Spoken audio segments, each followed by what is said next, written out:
আসসালামু আলাইকুম। তো আপনারা আমার সামনে একটি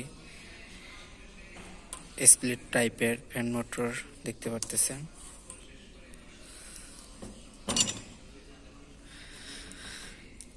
তো আজকে আলোচনা করব এই মোটরটা নিয়ে। তো এই মোটরটা দেখতেছেন খোলা। তো অ্যাকচুয়ালি হয়েছিল কি, এই মোটরটা আপনার যে কেবলটি দেখতেছেন মেবি রানিং যে কয়েলটি আছে দেখতে পারতেছেন। তো এটা সম্ভবত এখানে কারণবশত বা কোনো কারণে এটা এখানে জ্বলে গেছিল এখানে।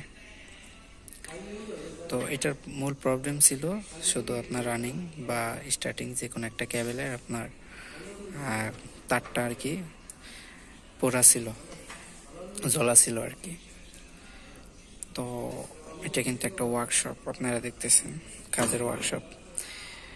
তো কোম্পানিতে কাজ করা এটাই হলো আপনার সুবিধা। দেখেন এই মোটরটা কিন্তু কোনো সমস্যা নেই, শুধু খালি এই কেবলটা আপনার পোড়া, এই কারণে এই মোটরটা কিন্তু বাদ দেওয়া হয়েছে।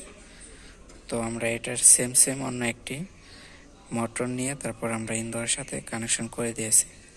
তো এই ভিডিওটা করার উদ্দেশ্য হলো যে কোম্পানিতে আপনার কাজ করলে কি যে আপনার খুব ডিটেলসে যে কাজ করতে হবে এমনটা না। এটা কিন্তু বাংলাদেশে হলে কিন্তু এটা রিপেয়ার করে দেন, এটাই কিন্তু আপনার এসিতে পুনরায় কানেকশন করা হতো।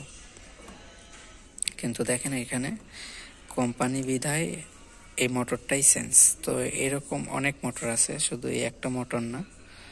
আমি আপনাদেরকে আরো কিছু মোটর দেখাই। এই যে দেখতে পাচ্ছেন এখানে, দেখেন এখানে কতগুলা মোটর। এই যে দেখেন এই মোটরগুলোর সমস্যা শুধু খালি বুস্টের সমস্যা। যে বুস্ট দেখছেন এটা জ্যাম হয়ে গেছে, এটা জ্যাম হয়ে গেছে। তো এটা কোনো রিপেয়ার করার কোনো প্রয়োজন নাই। এরকম সেম নতুন মোটর আছে, ওইগুলাই কিন্তু লাগানো হয়েছে।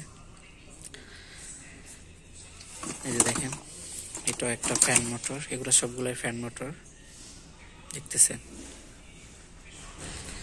তো কোম্পানিতে আপনার কাজ করলে, যারা বাংলাদেশ থেকে ভাবতেছেন যে বাইরে এসে কাজ করবেন, তারা সামান্য কিছু কাজ জানলেই আপনার এই কোম্পানিতে এসে কিন্তু আপনারা কাজ করতে পারবেন। তখন আস্তে আস্তে আপনারা কাজ করবেন প্লাস কাজ শিখতে পারবেন। আর সবচাইতে বেটার হয় যদি কাজ যদি আপনারা ফুল জানেন, সেক্ষেত্রে আসলে সবচাইতে বেটার। তারপরও আপনার যদি বেসিক ধারণা থাকে যে মোটরটা আপনি চেক করতে পারবেন, বুঝতে পারবেন যে চেক করে আপনার মোটরটা ভালো আছে নাকি খারাপ আছে, বা কম্প্রেসার ভালো আছে নাকি খারাপ আছে, বেসিক কিছু ধারণা থাকলেই কিন্তু আপনারা কোম্পানিতে কাজ করতে পারবেন। তো এই ছিল ভিডিওর টপিক। ভিডিও পর্যন্ত সবাই ভালো থাকবেন। আল্লাহ হাফেজ।